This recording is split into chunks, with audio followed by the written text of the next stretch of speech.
అదిగో నిన్నే అంటూ ప్రేమే ఎదురై వస్తే ఏ పూలు తేవాలి పూజకి?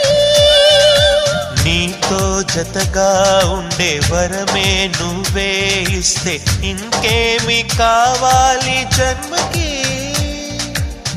మచ్చలేని చంద్రుడిని మాట రాక చూస్తున్నా, వరస కాని బంధుని చొరవ చేసి అంటున్నా, ఇంకెప్పుడు ఒంటరినని అనరాదని, నీకు సొంతం అంటే నేనే.